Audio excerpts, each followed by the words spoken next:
ಜನಶ್ರೀ ನ್ಯೂಸ್ಗೆ ಸ್ವಾಗತ. ನಾನು ನಿತಿನ್ ಮಂಜುನಾಥ್. ಆವಾಸ್ ಯೋಜನೆಯಲ್ಲಿ ಅಬ್ಬರದ ವ್ಯವಹಾರ. ಬರದೇವನಾಳ ಗ್ರಾಮ ಪಂಚಾಯಿತಿಯಲ್ಲಿ ಬೋಗಸ್ ಬಿಲ್ ಜಾಲ. ಬಡವರ ಕನಸು ಒಂದು ಸ್ವಂತ ಮನೆ. ಆ ಕನಸನ್ನು ನನಸು ಮಾಡಲು ಇರೋದೇ ಸರ್ಕಾರದ ಆವಾಸ್ ಯೋಜನೆ. ಆದರೆ ಇದೇ ಯೋಜನೆ ಈಗ ಕೆಲವರ ಕೈಯಲ್ಲಿ ಹಣದ ದಂಧೆಯಾಗಿದೆಯೇ ಅನ್ನುವಂತಹ ಪ್ರಶ್ನೆ ಉದ್ಭವಿಸ್ತಿದೆ. ಹುಣಸಗಿ ತಾಲೂಕಿನ ಬರದೇವನಾಳ ಗ್ರಾಮ ಪಂಚಾಯಿತಿಯಲ್ಲಿ ಒಂದೇ ಮನೆಗೆ 3ರಿಂದ 4 ಬಿಲ್ ಕ್ಲೈಮ್ ಮಾಡಲಾಗಿದೆ ಅನ್ನುವಂತಹ ಆರೋಪ.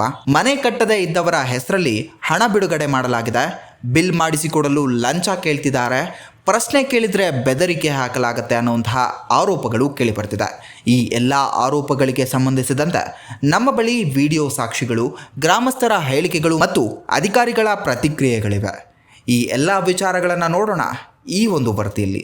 ಇದು ಬರದೇವನಾಳ ಗ್ರಾಮ ಪಂಚಾಯಿತಿ 2022ರಿಂದ 2026ರವರೆಗೆ ಆವಾಸ್ ಯೋಜನೆಯಲ್ಲಿ ಲಕ್ಷಾಂತರ ರೂಪಾಯಿ ಅವ್ಯವಹಾರ ನಡೆದಿದೆ ಎಂದು ಗ್ರಾಮಸ್ಥರು ಆರೋಪಿಸುತ್ತಿದ್ದಾರೆ. ಗ್ರಾಮಸ್ಥರ ಪ್ರಕಾರ ಹಲವಾರು ಜನರ ಹೆಸರಲ್ಲಿ ಬೋಗಸ್ ಬಿಲ್ ಕ್ಲೈಮ್ ಮಾಡಲಾಗಿದೆ. ಒಂದೇ ಮನೆಗೆ 3ರಿಂದ 4 ಫಲಾನುಭವಿಗಳ ಹೆಸರಲ್ಲಿ ಹಣ ಬಿಡುಗಡೆ ಮಾಡಲಾಗಿದೆ ಅನ್ನುವಂತಹ ಆರೋಪಗಳು ಗ್ರಾಮಸ್ಥರು ಮಾಡ್ತಿದ್ದಾರೆ. ಈ ಬಗ್ಗೆ ಅಲ್ಲಿನ ಗ್ರಾಮೀಣ ಮಹಿಳೆ, ಮನೆಗೆ ಬಿಲ್ ಮಾಡಿಕೊಡ್ತೇನೆ ಅಂತ ಶಿವಮಲ್ಲ ನನ್ನಿಂದ 10,000 ರೂಪಾಯಿ ತೆಗೆದುಕೊಂಡಿದ್ದಾನೆ. ನಾನು ಒಬ್ಬಳೇ ಅಲ್ಲ, ನನ್ನಂಥವರು ಇನ್ನೂ 4ರಿಂದ 5 ಜನ ಇದ್ದಾರೆ. ಆದರೆ ಇವತ್ತಿನವರೆಗೆ ಬಿಲ್ ಮಾಡಿಕೊಟ್ಟಿಲ್ಲ ಅಂತ ಆರೋಪಿಸ್ತಿದ್ದಾರೆ. ಕೊಟ್ಟಿಲ್ಲ. ಯಾರಿಗೆ ಕೊಟ್ರಿ ಅಮೌಂಟ್ ರೀ? ಅವನಿಗೆ. ಯಾರ ಹೆಸರೇನ್ರಿ? ಅವನ ಹೆಸರು ನಮ್ಗೆ ಗೊತ್ತೇನ್ರಿ? ಮುತ್ತೆ ಆಗಿರಿ 10,000 ರೂಪಾಯಿ ಕೊಟ್ರೇನ್ರಿ? ಎದಕ್ಕೆ ಕೊಟ್ರಿ? ಮನಿ ಸಲಾಗೆ ಮಾಡಿ ನನ್ನ ಮನಿ ರೀ ಮಾಡಿಲ್ಲ, ಬಿಲ್ಲಿಂದ ಬಂದಿಲ್ಲ. ಎಷ್ಟು ವರ್ಷ ಆಯ್ತು ಕೊಟ್ರಿ? ಒಂದ್ 8 ವರ್ಷ ಆಯ್ತು ನೋಡು. ಕೊಟ್ರಿ ನಮ್ಮ 10,000 ರೂಪಾಯಿ ಕೊಟ್ರಿ? ಒಂದ್ 4-3 ಮಂದಿ ಆದ್ವಿ ನೋಡು ಮನ್ಯಾರು, ಎಲ್ಲಾರು ಕೊಟ್ಟಿದ್ರು, ಕೊಟ್ಟಿಲ್ಲ. ಅಮೌಂಟ್ ಕೊಟ್ಟಿರಿ, ಅದ್ರ ವಾಪಸ್ ನಿಮ್ಗೆ ಏನ್ ಕೆಲಸ ಮಾಡಿ ಕೊಟ್ಟಿಲ್ಲ? ಅಮೌಂಟ್ ಕೊಟ್ಟಿಲ್ಲ? ಏನಿಲ್ಲ. ನೀವೇ ಕೊಟ್ರೇನಮ್ಮ? ನಾವೇ ಕೊಟ್ಟಿವಿ. ನಿಮ್ಮ ಹೆಸರೇನಮ್ಮ? ಓದ್ತೀವಿ. ಯಾವ ಊರು? ಇದೇ ಊರ? ಸರಿ, ಆಯ್ತು. ಈ ಮಹಿಳೆಯ ಆರೋಪ ಒಂದು ದೊಡ್ಡ ವ್ಯವಸ್ಥೆಯ ಸಂಕೇತವೋ ಅನ್ನುವಂತಹ ಪ್ರಶ್ನೆ ಇಲ್ಲಿ ಉದ್ಭವಿಸ್ತಿದೆ. ಹಣ ಪಡೆದು ಬಿಲ್ ಮಾಡದೆ ಜನರನ್ನ ಮೋಸ ಮಾಡಲಾಗ್ತಾ ಇದೆಯೇ ಅನ್ನುವಂತಹ ಆರೋಪಗಳು ಕೇಳಿಬರ್ತಿದೆ. ಈ ಬಗ್ಗೆ ಮಾತನಾಡಿದ ಮತ್ತೊಬ್ಬ ಗ್ರಾಮಸ್ಥ, ಮನೆ ಕಟ್ಟದೇ ಇದ್ದವರಿಗೆ ಬಿಲ್ ಮಾಡಲಾಗಿದೆ, ಮನೆ ಕಟ್ಟಿದವರಿಗೆ ತಿಂಗಳಾದರೂ ಹಣ ಸಿಗುತ್ತಿಲ್ಲ, ಒಬ್ಬರ ಹೆಸರಲ್ಲಿ 3ರಿಂದ 4 ಮನೆಗಳ ಬಿಲ್ ಪಾವತಿ ಮಾಡಲಾಗ್ತಾ ಇದೆ ಅನ್ನುವಂತಹ ಗಂಭೀರ ಆರೋಪವು ಕೇಳಿಬಂದಿದೆ. ಯಾರು ಕೇರ್ ಮಾಡ್ತಾ ಇಲ್ಲ. ಸ್ವಲ್ಪ ಅದನ್ನ ಕೇರ್ ಮಾಡಿ ಅದು ಏನು ನಡೀತಾ ಇರೋ ಬಾಕ್ಸ್ ಅನ್ನು ಬಂದ್ ಮಾಡಿ ಕೆಲವೊಂದು ಇನ್ನು ಮುಂದೆ ನಡೆಯುವಂತ ಕೆಲವೊಂದು ಕೆಲಸಗಳನ್ನು ಕರೆಕ್ಟ್ ಆಗಿ ನಡ್ಕೊಂಡು ಹೋಗ್ಬೇಕಂತ ಕೆಲವೊಂದು ಅಧಿಕಾರಿಗಳನ್ನು ಕೇಳ್ಕೊತೀವಿ. ಯಾಕಂದ್ರೆ ಇನ್ನು ಮುಂದೆ ಈ ದಿನ ನಡೆದಿರೋ ಕೆಲವೊಂದು ಬಾಕ್ಸ್ಗಳು ಒಂದೊಂದು ಮನೆಗೆ 30,000 40,000, ಕೆಲವೊಂದು ಮನಿನೂ ಆಗಿಲ್ಲ. ಕೆಲವೊಬ್ಬರು ಮನಿ ಕಟ್ಟಾರ 20,000 ರೂಪಾಯಿ ಕೊಟ್ಟು ಮನಿ ಕಟ್ಟಾರ, ಇನ್ನು ಬಿಲ್ ಇಲ್ಲ, ಏನಿಲ್ಲ, ಫೈನಲ್ ಆಗಿ ಎಲ್ಲ ಮನಿನೂ ಕಂಪ್ಲೀಟ್ ಮುಗಿದಾವೆ. ಈ ತರ ಹಾಕೊಡೋದು ಅಂತ ನಂದೊಂದು ಎರಡು. ಗ್ರಾಮದಲ್ಲಿ ಒಂದು ರೀತಿಯ ಹಣ ವಸೂಲಿ ವ್ಯವಸ್ಥೆ ನಡೆಯುತ್ತಿರುವಂತಹ ಆರೋಪ ಕೇಳಿಬರ್ತಿದೆ. ಮನೆ ಆರಂಭಿಸಲು 25ರಿಂದ 30,000, GPS ದಾಖಲಿಸಲು 5ರಿಂದ 15,000, ಬಿಲ್ ಪಾಸ್ ಆದ ಮೇಲೆ 10% ಕಮಿಷನ್.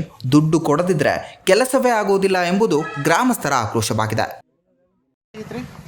ಆಗಿರುವಂಥ ನಮ್ಮ ತಾಂಡೆ ಒಂದೇ ಅಂತಲ್ಲ, ಇದು ಈ ಗ್ರಾಮ ಪಂಚಾಯತಿನ ಸಂಬಂಧಪಡುವಂಥ ಬರದೇನಾಳ ಪಂಚಾಯತಿಗೆ ಸಂಬಂಧಪಡುವಂಥ ಎಲ್ಲ ಹಳ್ಳಿಗಳಲ್ಲಿ ಭಾಳ ಅನ್ಯಾಯ ಆಗಿದೆ.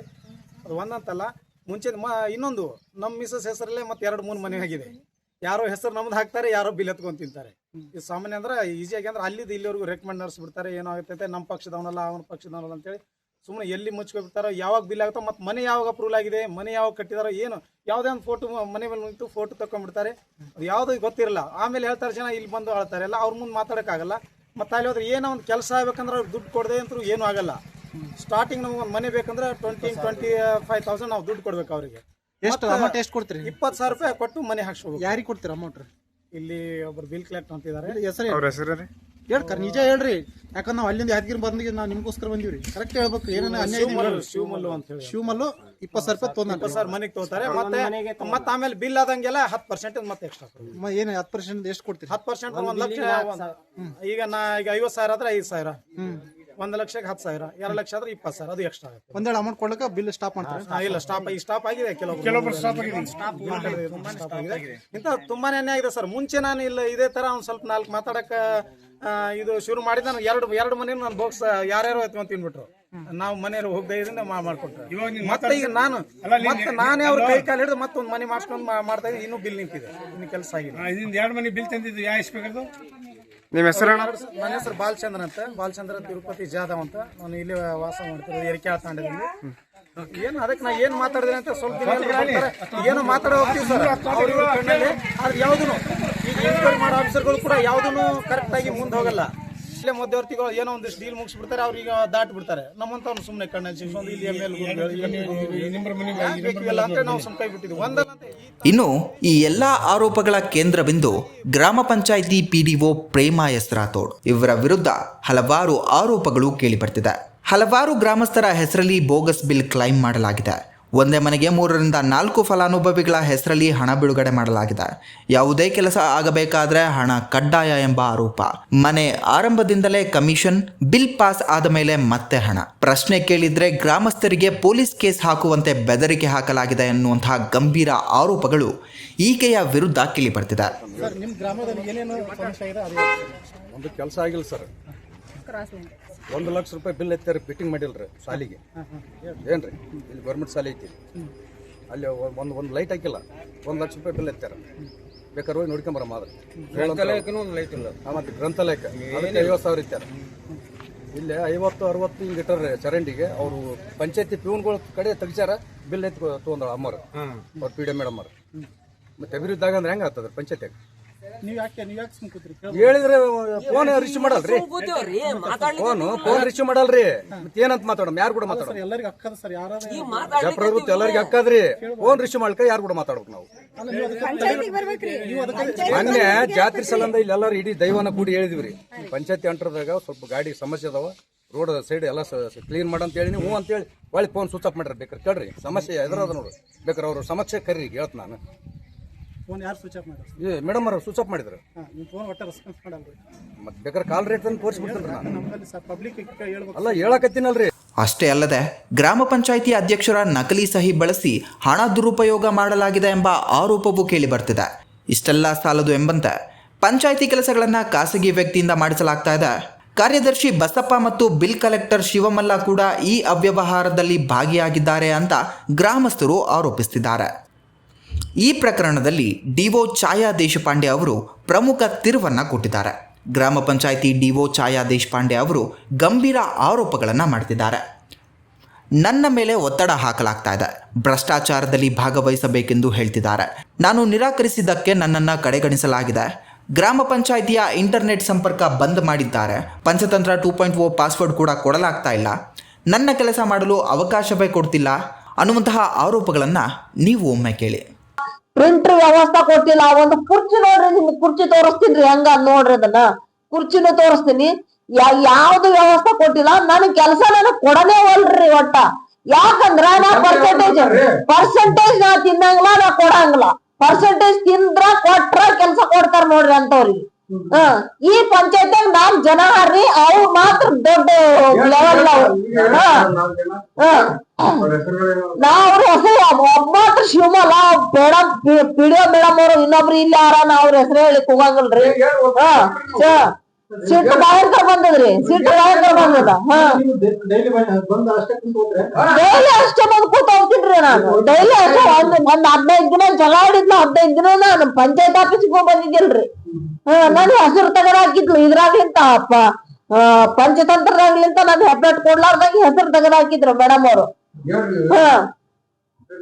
ಭಯಂಕರ ನ್ಯಾಯ ಮಾಡ್ಲಿಕತ್ತಾರೆ. ಸರಿಯಾಗಿ ಪಗಾರ ಕೊಡಂಗಿಲ್ಲ. ಪಗಾರ ಏನೇನೇನು ಕೊಡಂಗಿಲ್ಲ. ಪಗಾರ ಅಂತೂ ಕಟ್ ಮಾಡಿ ಕೊಡ್ತಾರ. ಏನಾರ ನೀ ಏನ್ ಕೆಲಸ ಮಾಡ್ತಿ? ಅವ್ರು ಏನು CS ಮುಂದೆ ಹೇಳ್ತಾರ್ರಿ, ಏನು ಕೆಲಸ ಮಾಡಂಗಿಲ್ಲಕ್ಕೆ. ಆಕಿಗೆ ನಾ ಪಾಸ್ವರ್ಡ್ ಕೊಡಂಗಿಲ್ಲ, ಎಲ್ಲಾರ ಮುಂದ ಕೆಲಸ ಮಾಡಂಗಿಲ್ಲ ಅಂತ ಹೇಳಿ ಇವತ್ತೇ ಕೂರ್ಸ್ ಮಾಡ್ತೀನಿ ಸರ್. ಮಾಡಿ ತೋರ್ಸ್ಲಿಲ್ಲ ಅಂದ್ರೆ ಹೇಳ್ರಿ ನಮ್ಗ. ಸರ್ ಮನಿ ಎಲ್ಲ ಬೋಗಸ್ ಬಿಲ್ ಆಗ್ಯಾವ್ರಿ ಸರ್. ಯಾವ ಮನಿನೂ ಇದಾಗಿಲ್ಲ, ಎಲ್ಲಾ ಮನಿನೂ ಬೋಗಸ್ ಬಿಲ್. ಈಗ ನಂದೊಂದ್ ಮನಿ ರೀ ಸರ್, ಇನ್ನು ಎಕ್ಸಾಂಪಲ್ ಹೇಳ್ತೀನಿ. ಈಗ ನಂದೊಂದ್ ಮನಿ ಕಟ್ಕೊಂಡಿ ನಾನು, ಹೌದಾ? ನನ್ ಮನಿ ಮ್ಯಾಲ ಏನಪ್ಪಾ ಅಂದ್ರ ನಿನಗರ್ಧ ನನಗರ್ಧ ಈ ಲೆಕ್ಕ. ಬಿಲ್ ಕಲೆಕ್ಟರ್ ಎಲ್ಲರೂ ಇನ್ವಾಲ್ವ್ಮೆಂಟ್ ರೀ ಸರ್. ರಾಜಕಾರಣಿಗಳಿಂದ ತಡ್ಕೊಂಡು ಎಲ್ಲರೂ ಇನ್ವಾಲ್ವ್ಮೆಂಟ್. ಶಿವಮಲ್ಲ. ಒಬ್ಬ ಗ್ರಾಮ ಪಂಚಾಯಿತಿ ಅಧಿಕಾರಿಯೇ ಇಂತಹ ಆರೋಪಗಳನ್ನು ಮಾಡ್ತಿರೋದು ಪಂಚಾಯಿತಿ ಒಳಗಿನ ಪರಿಸ್ಥಿತಿ ಬಗ್ಗೆ ಗಂಭೀರ ಪ್ರಶ್ನೆಗಳನ್ನು ಎತ್ತುತ್ತಿದೆ. ಸಾಮಾಜಿಕ ಹೋರಾಟಗಾರ ಆನಂದ್ ರಾಥೋಡ್ ಈ ಎಲ್ಲ ವಿಚಾರಗಳನ್ನು ಪರಿಶೀಲನಾ ಅಧಿಕಾರಿ ಗಮನಕ್ಕೆ ತಂದಿದ್ದು, ಪರಿಶೀಲನೆಗೆ ಬಂದ ಅಧಿಕಾರಿ ಸಿದ್ದನಗೌಡ ಪಾಟೀಲ್ 200 ಮನೆಗಳಲ್ಲಿ ಕೇವಲ 6 ಮನೆಗಳನ್ನು ಮಾತ್ರ ಪರಿಶೀಲನೆ ಮಾಡಿದ್ದಾರೆ. ಅದರಲ್ಲೇ 1 ಮನೆಗೆ 3 ಬಿಲ್ ಆಗಿರೋದು ಪತ್ತೆಯಾಗಿದೆ ಎಂದು ತಿಳಿದು ಬರ್ತಾ ಇದೆ. ಪರಿಶೀಲನೆ ವೇಳೆ ಗ್ರಾಮಸ್ಥರು ಮತ್ತು ಸಿಬ್ಬಂದಿಗಳ ನಡುವೆ ತೀವ್ರ ವಾಗ್ವಾದ, ಸ್ಥಳದಲ್ಲಿ ಉದ್ವಿಗ್ನ ವಾತಾವರಣ ಕೂಡ ನಿರ್ಮಾಣವಾಗಿತ್ತು. ಒಟ್ನಲ್ಲಿ ಬೋಗಸ್ ಬಿಲ್, ಲಂಚದ ಆರೋಪ, ಬೆದರಿಕೆ, ನಕಲಿ ಸಹಿ, ಪಂಚಾಯಿತಿ ಒಳಗಿನ ಅಧಿಕಾರಿಗಳ ಆರೋಪಗಳು, ಈ ಎಲ್ಲ ಸಂಗತಿಯು ಒಂದು ದೊಡ್ಡ ಮಟ್ಟದ ಅವ್ಯವಹಾರದ ಚಿತ್ರಣ ನೀಡ್ತಿದೆ. ವಸತಿ ಯೋಜನೆಗಳಲ್ಲಿ ಅವ್ಯವಹಾರ ಆಗೈತೆ ಅಂತ ಹೇಳಿ ನಮ್ಮ ಆನಂದ್ ರಾಠೋಡ್ ಅವರು ಸಾಮಾಜಿಕ ಕಾರ್ಯಕರ್ತರು ಕಂಪ್ಲೇಂಟ್ ಕೊಟ್ಟಿದ್ರು.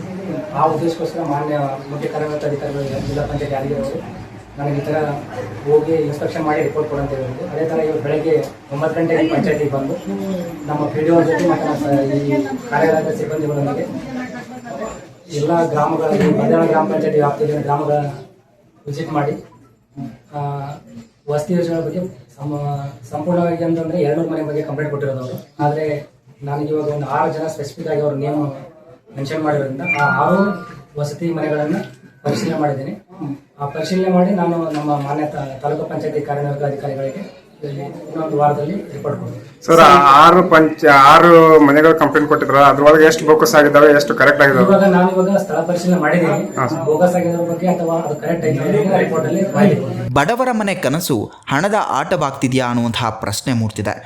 ಈ ಎಲ್ಲ ಆರೋಪಗಳಿಗೆ ಯಾರು ಉತ್ತರ ಕೊಡ್ತಾರೆ? ತಪ್ಪಿತಸ್ಥರ ವಿರುದ್ಧ ಕ್ರಮ ಯಾವಾಗ? ನಾವು ಈ ಪ್ರಕರಣದ ಮೇಲೆ ನಿಗಾ ಮುಂದುವರಿಸ್ತೇವೆ. ಇದು ಜನರ ಹಕ್ಕಿನ ಹಣ, ಜನರಿಗೆ ಮಾತ್ರ ತಲುಪಬೇಕು. 9 ಗಂಟೆಯಿಂದ ಬಂದು ಇವಾಗಾದರೂ ಇದೇ ರೀತಿಯ ನಿರಂತರ ಅಪ್ಡೇಟ್ಗಳಿಗಾಗಿ ನೋಡ್ತಾ ಇರಿ ಜನಸ್ಟು ನ್ಯೂಸ್.